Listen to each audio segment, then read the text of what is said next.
नमस्कार, मैं वैष्णवी चौहान। आप देख रहे हैं सुदर्शन न्यूज। आपका स्वागत करती हूँ आपका राज्य आपकी खबर में। खबरों की तरफ रुख करेंगे। खबर यूपी के बुलंदशहर से है, जहां कोतवाली देहात क्षेत्र के गांव गयासपुर में जमीन विवाद के कारण खूनी संघर्ष हुआ। जानकारी के अनुसार गांव नीमखेड़ा के पास बाग की पैमाइश को लेकर विवाद में पूर्व विधायक मरहूम हाजी अलीम के भतीजे हाफिज सुफियान 43 की गोली मारकर हत्या कर दी गई। वहीं उसका भाई अकरम 45 गंभीर रूप से घायल हो गया।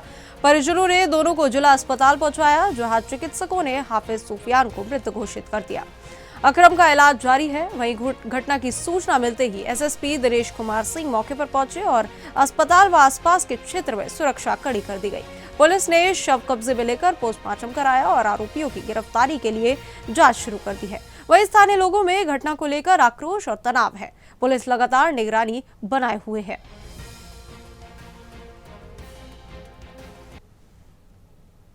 जो करीब 24 बीघे का है डॉक्टर मुमताज जी का, वो उस बाग को पिछले कुछ दिनों से बेचना चाह रहे थे और इस बात की चर्चा थी कि वो किसी को बेचेंगे, तो कई लोग उनसे संपर्क कर रहे थे खरीदने के लिए। उसी में से एक पक्ष ये भी थे जो सुफियान और अकरम, ये लोग भी लेने के लिए उनसे बातचीत किए थे।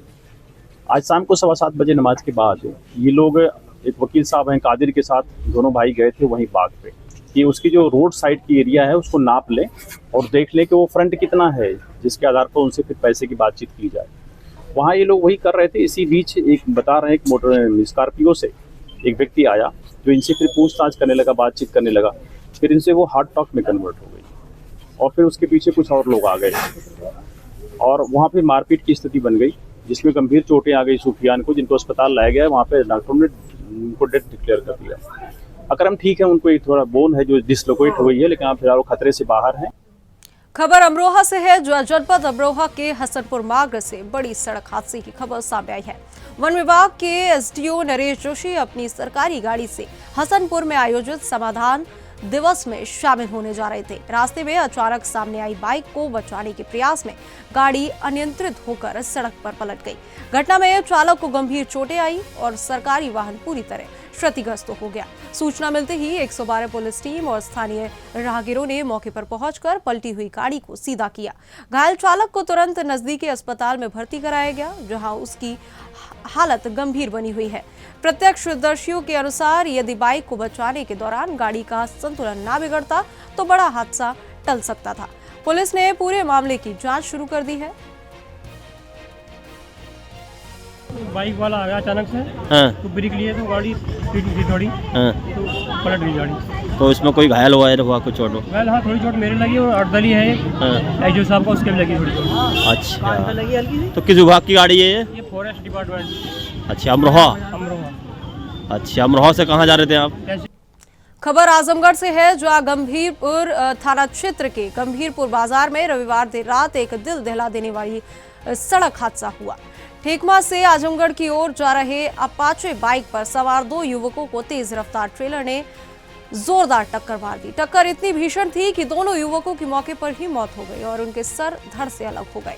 हादसे के बाद बाजार में अफरा तफरी मच गई और कुछ समय के लिए यातायात पूरी तरह बाधित हो गया। सूचना मिलते ही गंभीरपुर थाना प्रभारी अखिलेश कुमार सिंह पुलिस बल के साथ मौके पर पहुंचे।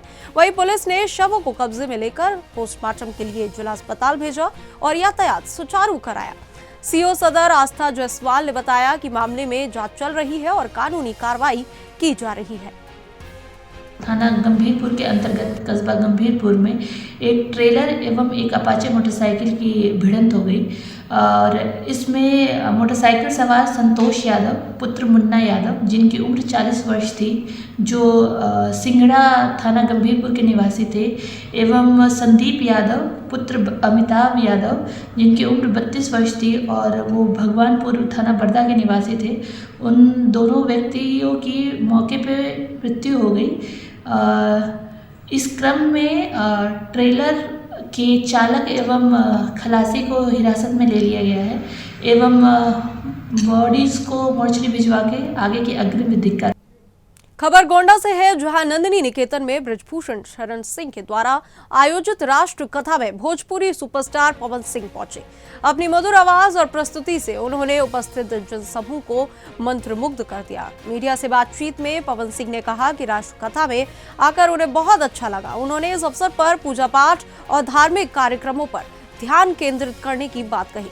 वहीं शाहरुख खान द्वारा बांग्लादेशी खिलाड़ी को खरीदने के सवाल पर पवन सिंह ने बचते हुए मीडिया से कहा कि हमने इस समय पूजा पाठ में बातें कही हैं, पूजा पाठ की बात की जाए।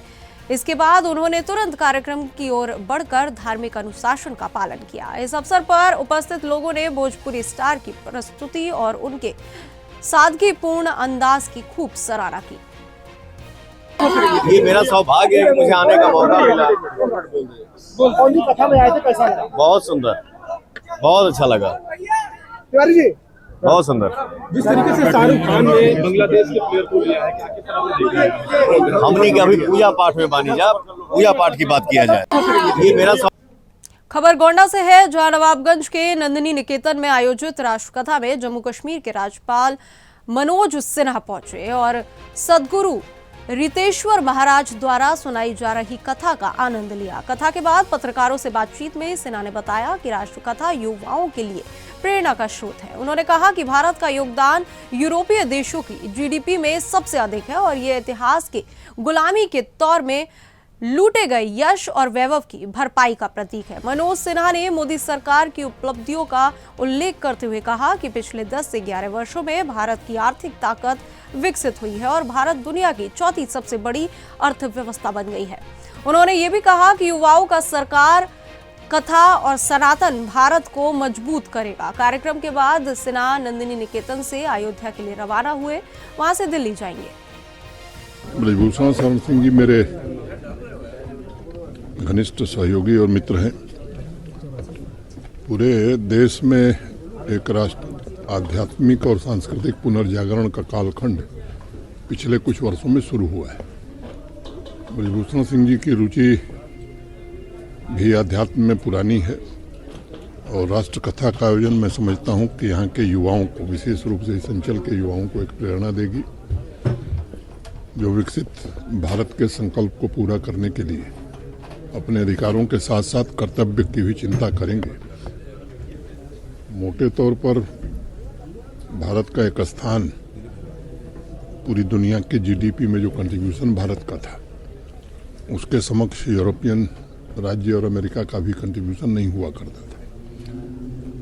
लंबे कालखंड की गुलामी के कारण यहाँ का धन, यश, वैभव लूटा गया और 11वीं शताब्दी में जो राष्ट्र दुनिया का सबसे संपन्न राष्ट्र था, वो आज़ादी के बाद जीडीपी में उसका कंट्रीब्यूशन बहुत कम हो गया।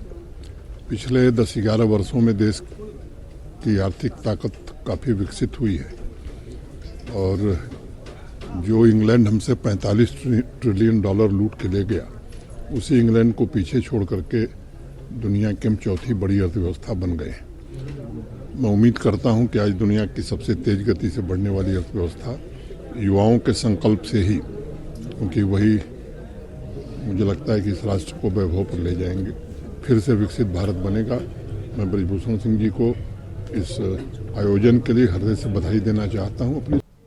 खबर गोंडा से है, जहां पूर्व भाजपा प्रदेश अध्यक्ष रमापति राम त्रिपाठी आज गोंडा पहुंचे और नंदिनी निकेतन में नंदिनी माता की पूजा अर्चना की। इसके बाद उन्होंने राष्ट्रकथा महोत्सव में भाग लिया और सदगुरु रितेश्वर जी महाराज की कथा सुनी। मीडिया से बातचीत में त्रिपाठी ने भाजपा प्रदेश अध्यक्ष पंकज चौधरी के ब्राह्मण समाज के प्रति दिए गए बयान का समर्थन करते हुए कहा कि पार्टी में किसी भी तरह की अलग लाइन बर्दाश्त नहीं की जाएगी।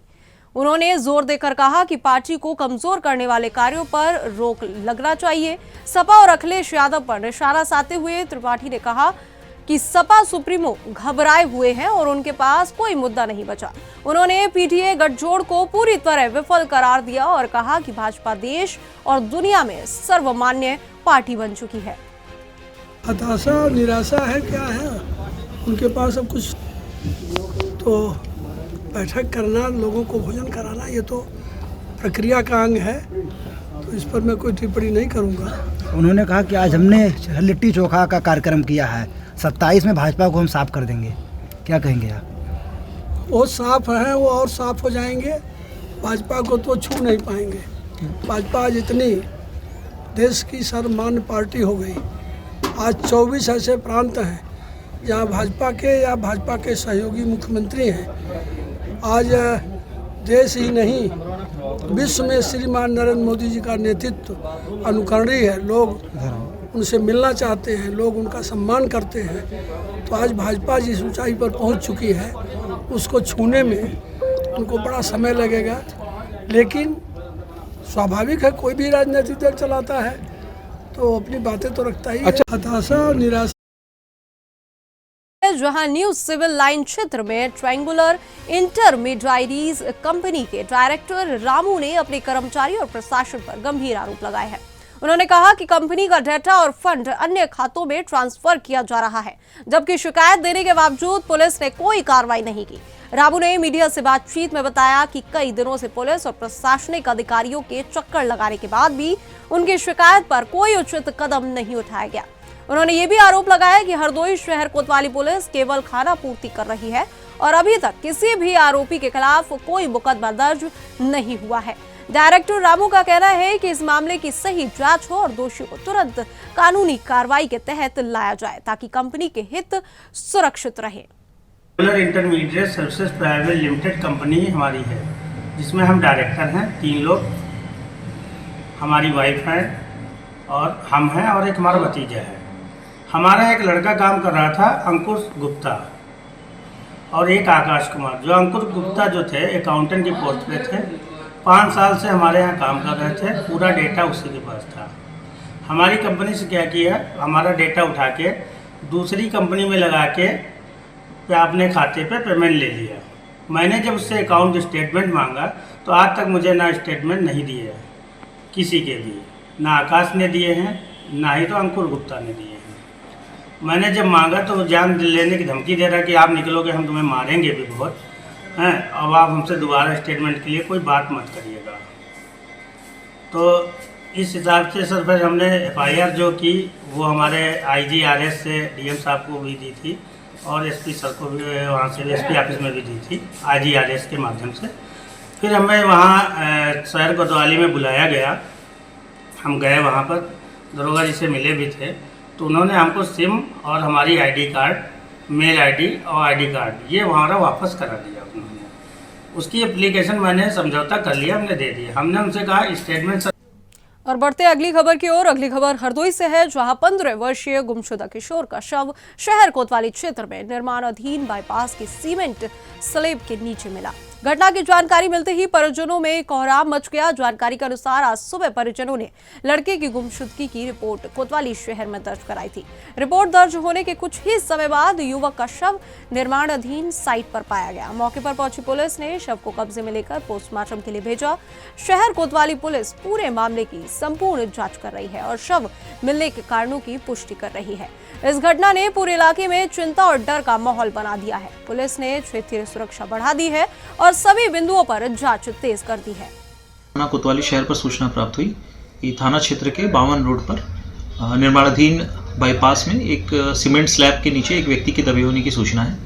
इस सूचना पर स्थानीय पुलिस व फील्ड यूनिट की टीम तत्काल मौके पर पहुंची। दबे हुए व्यक्ति की पहचान आयुष गुप्ता पुत्र धर्मेंद्र गुप्ता निवासी चौहान थोक थाना कोतवाली शहर के रूप में हुई है। अवगत कराना है कि आज ही थाना कोतवाली शहर पर आयुष गुप्ता के पिता धर्मेंद्र गुप्ता द्वारा अपने बच्चे के गुमशुदा होने की तहरीर भी थाना कोतवाली पर दी थी, जिसके संबंध में थाना पर सुसंगत धाराओं में अभियोग पंजीकृत किया गया था। इस प्रकरण में शव को कब्जे में लेकर नियमानुसार पंचायतनामा पोस्टमार्टम की कार्रवाई कराई जा रही है। पोस्टमार्टम पैनल और वीडियोग्राफी के माध्यम। मुजफ्फरनगर से खबर है, जो थाना सिविल लाइन क्षेत्र में शुक्रवार देर रात पुलिस और 25,000 रुपए का इनामी बदमाश परवेज आलम उर्फ टेप के बीच मुठभेड़ हुई। गोली लगने से बदमाश घायल हुआ और उसे उपचार के लिए जिला अस्पताल में भर्ती कराया गया। पुलिस के अनुसार संधावली अंडरपास के पास चेकिंग के दौरान बाइक सवार परवेज आलम भागने लगा और पुलिस पर जानलेवा फायरिंग की। जवाबी कार्रवाई में बदमाश के पैर में गोली लगी। मौके से एक अवैध तमंचा, जिंदा और खोखा कारतूस, साथ ही बिना नंबर की बाइक बरामद की गई। पूछताछ में बदमाश ने बताया कि वे अपने साथी उबेश उर्फ शूटर के साथ वाहन चोरी और महिलाओं से चैन स्नैचिंग की घटनाओं में शामिल था। परवेज आलम पर मेरठ, गाजियाबाद, गौतम बुद्ध नगर, दिल्ली और मुजफ्फरनगर में कई संगीन मुकदमे दर्ज है। 7:15 बजे के करीब चौकी इंचार्ज गेटवे अपनी टीम के साथ संधावली अंडरपास के पास चेकिंग कर रहे थे। एक संदिग्ध बाइक पे एक सवार आता हुआ दिखा। पुलिस ने उसको रोकने की कोशिश की तो उसने गाड़ी कच्चे रास्ते से अपनी खेत में उतार ली और पुलिस पे फायर किया। जवाब में पुलिस ने फायर किया। वह व्यक्ति घायल हुआ है। अब तक की जांच में पता चला है कि यह व्यक्ति परवेज उर्फ टेप है। ये 25,000 का इनामी है हमारे जनपद से। ये खतौली से और सिविल लाइन से इन दोनों थानों से वांटेड चल रहा है। इस पे और भी अन्य मुकदमे हैं, वाहन चोरी, चेन स्नैचिंग और लूट के। क्या क्या बरामद हुआ सर इससे? खबर मुजफ्फरनगर से है, जहां NH 58 पर देर शाम एक भीषण सड़क हादसा हुआ, जिसमें एक ही बाइक पर सवार पति पत्नी और उनकी 10 वर्षीय बेटी की मौके पर ही मौत हो गई। वहीं 6 वर्षीय एक मासूम गंभीर रूप से घायल हो गया, जिसे तुरंत मुजफ्फरनगर जिला अस्पताल में भर्ती कराया गया। सूचना मिलते ही जनपद के वरिष्ठ अधिकारी घटनास्थल पर पहुंचे और राहत एवं बचाव अभियान शुरू किया। हादसे के कारणों का फिलहाल पता नहीं चल पाया है, लेकिन स्थानीय पुलिस ने सड़क पर यातायात को नियंत्रित किया और राहत कार्यों में मदद की। राज्य मंत्री कपिल देव अग्रवाल भी घटनास्थल पर पहुंचे और मृतकों के परिजनों को शासन की ओर से हर संभव सहायता का भरोसा दिलाया। घटना भी एक्सीडेंट हुआ, हमें पता लगा भाई का सड्डू था। हम जैसे ही हमें फोन पहुंचा, हम तुरंत वहां से भागे। यहाँ हॉस्पिटल में आकर देखा तो उनकी मृत्यु पाई गई। किसकी मृत्यु हुई? सोनू की घरवाली, उसकी एक लड़की। लड़का जो है, जो अभी सीरियस है, उसका भी कुछ कह नहीं सकते। बहुत बड़ी घटना शाम को अंधेरा होने के बाद मुजफ्फरनगर में हुई है। जो मुजफ्फर नेशनल हाईवे है NH 58 और थाना नई मंडी क्षेत्र में ये घटना हुई। एक मोटरसाइकिल पर सवार एक पूरा परिवार, एक पति पत्नी, 2 बच्चे, जो जोड़दा गांव मंसूरपुर थाना क्षेत्र में पड़ता है, उसका दलित परिवार है और उनका एक्सीडेंट एक मोटरसाइकिल से हुआ है। बड़ी घटना हुई। ऑन स्पॉट पति की, पत्नी की, उनकी एक बेटी की, उनकी डेथ हुई। एक बच्चा जो कूद करके यानी गिर करके आगे सड़क पे जाके गिरा, उसको तत्काल प्रभाव से हॉस्पिटल पहुंचा गया। मैं घटनास्थल पर पहुंचा, मौके पर पहुंचा, उनकी मॉर्चरी कराई है, बॉडी को पोस्टमार्टम के लिए भिजवाया है। अभी देर शाम थाना क्षेत्र नई मंडी का जो NH 58 है, इस पे जानसठ फ्लाईओवर जो है, यहाँ से एक एक्सीडेंट की सूचना प्राप्त हुई थी। तत्काल पुलिस द्वारा मौके पे पहुंचा गया। यहाँ मौके पे जो पुलिस बल पहुंचा, उसको ये जानकारी हुई कि एक व्यक्ति बाइक से जा रहा था, उसके साथ उसका परिवार था, उसमें उसकी पत्नी और उसके 2 बच्चे थे। यहाँ से CCTV फुटेज भी चेक किए गए हैं, उसमें भी ये देखने से पता चल रहा है कि ये बाइक ओवर स्पीडिंग थी। इसकी वजह से आगे जा रहे ट्रैक्टर में इसके पीछे से भिड़ंत हुई है और जो पुलिस बल मौके पे पहुंचा था, उसको ये जानकारी हुई कि इसमें एक व्यक्ति मौके पे एक्सपायर हो गया था।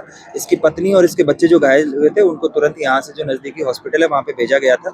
इलाज के दौरान इसकी पत्नी और इसका एक जो बच्ची है उसकी डेथ हो गई है। इसका बेटा जो है उसको उपचार के लिए जिला अस्पताल यहाँ से भेज दिया है प्राथमिक उपचार के बाद में। और SP ट्रैफिक और CO नई मंडी और थाना नई मंडी की पुलिस द्वारा मौका मुआयना किया गया है।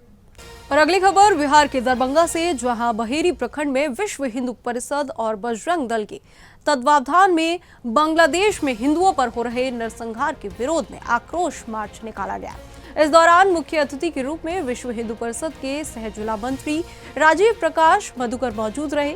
कार्यक्रम में उन्होंने कहा कि बांग्लादेश में हिंदुओं पर हो रहे अत्याचार मानवता पर कलंक है और अंतर्राष्ट्रीय समुदाय को इसे गंभीरता से लेना चाहिए। आक्रोश मार्च के दौरान विरोध स्वरूप बांग्लादेश के प्रधानमंत्री यूनुस खान का पुतला दहन किया गया और प्रतीकात्मक रूप से फांसी के रूप में लटकाकर JCB के माध्यम से बहेड़ी चौक व अन्य मार्गों से घुमाया गया। कार्यकर्ताओं ने जोरदार नारे लगाए और भारत सरकार एवं अंतर्राष्ट्रीय समुदाय से बांग्लादेश में हिंदुओं की सुरक्षा सुनिश्चित करने की मांग की। जैसा कि सभी को पता है कि बांग्लादेश में रहने वाले हिंदुओं के साथ जो धर्म विरोधी, राष्ट्र विरोधी सरकार है यूसुफ खान का, उसके द्वारा हिंदुओं पर अत्याचार किया जा रहा है, हिंदुओं का नरसंहार किया जा रहा है। हर एक 2-4 दिन के बाद एक हिंदुओं की हत्या होती है, वो भी निर्मम हत्या होती है।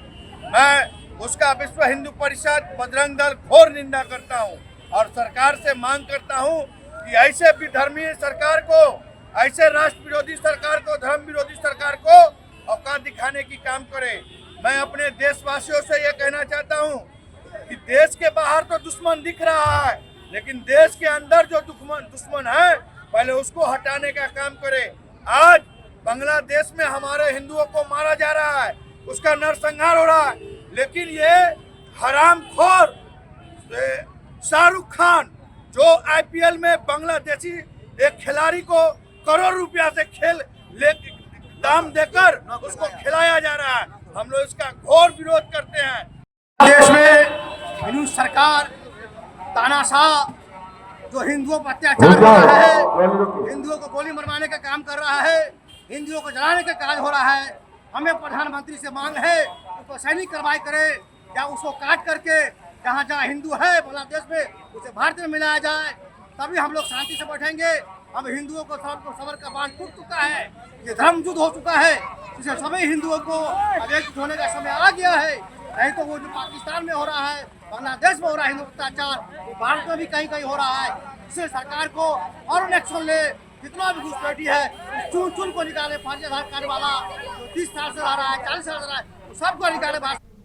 खबर मध्य प्रदेश के सिद्धि से है, जहाँ धान खरीदी केंद्रों से गोदाम तक धान परिवहन के दौरान ठेकेदारों द्वारा हेराफेरी और अनियमितताओं के गंभीर आरोप सामने आए हैं। समिट के कर्मचारियों ने बताया कि खरीदी केंद्र से उठाए गए धान की मात्रा और गोदाम में जमा धान के वजन में भारी अंतर पाया गया है। धान की बोरी कम करना और वजन में कटौती करना जैसी अनियमितताएं लगातार हो रही है। कई मामलों में कागजों में पूरा धान परिवहन दिखाया गया, जबकि वास्तविकता में कम मात्रा गोदाम तक पहुंचा। किसान और समिति कर्मचारियों का आरोप है कि कुछ ठेकेदार जानबूझकर हेराफेरी कर शासन को आर्थिक नुकसान पहुंचा रहे हैं। जिम्मेदार अधिकारी इस पर कार्रवाई नहीं कर रहे हैं, जिससे ठेकेदारों के हौसले बुलंद हैं। वहीं किसानों और कर्मचारियों ने शासन से मांग की है कि दोषियों पर सख्त कार्रवाई की जाए और भविष्य में इस तरह की अनियमितताओं को रोका जाए। बैक कर वहाँ पे मौके स्थल पर जैसे पहुँचते तो ड्राइवर गाड़ी में पहले से बैठे हुए थे, वो सीधे गाड़ी लेके फरार हो गए और वहाँ पर देखा तो बोरियां पड़ी हुई थी। वहीं पे तत्काल मैं 100 डायल को फोन लगाया, 100 डायल वाले आए मौके पे और वहाँ मौके पे देखे पूरी बोरियां पड़ी थी। 12 बोरियां थी, 12 बोरी। हमें शंका तो यही आई होती है, हम यहाँ जैसे जब 600 नग दे रहे हैं, 800 नग दे रहे हैं ट्रक में, तो नग तो वहाँ बराबर प्राप्त हो रहा है, लेकिन वजन में काफी अंतर आ रहा है। जबकि बोरियां ही गिरा देते हैं परिवहन करता। हाँ, जब बोरियां गिरा देते हैं तो गोदाम में नग कैसे प्राप्त होता है? इस बात की हमें शंका हो रही है कि कहीं न कहीं साजिश तो हो रही है गोदाम और परिवहनकर्ता के बीच में, और ड्राइवर के बीच। तो हमें इस शंका है। इससे किसानों का क्या नुकसान हो रहा है होगा? किसानों को नुकसान ये होगा कि जब खरीदी और जमा में अंतर आएगा तो किसानों को भुगतान में देरी होगी, उनको भी समस्या आ जाएगी, उनका टाइम से पेमेंट नहीं होगा, इस कारण से किसान भी परेशान हो। कर्नाटक के बेलगावी जिले के चिक्कोड़ी शहर में विराट हिंदू सम्मेलन के तहत भव्य पदयात्रा रैली का आयोजन किया गया। सम्मेलन में मातृशक्ति का प्रतिनिधित्व करते हुए श्री चक्रमूर्ति सुल्लेबेले ने हिंदू समाज के अधिकारों और एकता पर जोर देते हुए उपस्थित जनसमूह से कहा कि हिंदुओं जागो, अभी नहीं तो कभी नहीं। विराट हिंदू सम्मेलन की संचालना समिति के अध्यक्ष जगदीश कवडगिमठ ने सभा में उपस्थित लोगों का आभार व्यक्त किया और समाज में एकता, अनुशासन और सांस्कृतिक मूल्यों को मजबूत करने पर बल दिया। मुख्य अतिथि परम पूज्य संपादन स्वामी जी ने जाति पाति और सामाजिक भेदभाव को त्याग कर सामाजिक एकता बनाए रखने की आवश्यकता पर प्रकाश डाला। इस अवसर पर भारत माता के प्रति सांस्कृतिक कार्यक्रम भी आयोजित किए गए। सम्मेलन में भाजपा के कई वरिष्ठ नेता, हजारों ग्रामीण और पदाधिकारी मौजूद रहे, जिन्होंने आयोजन को सफल बनाने में योगदान दिया।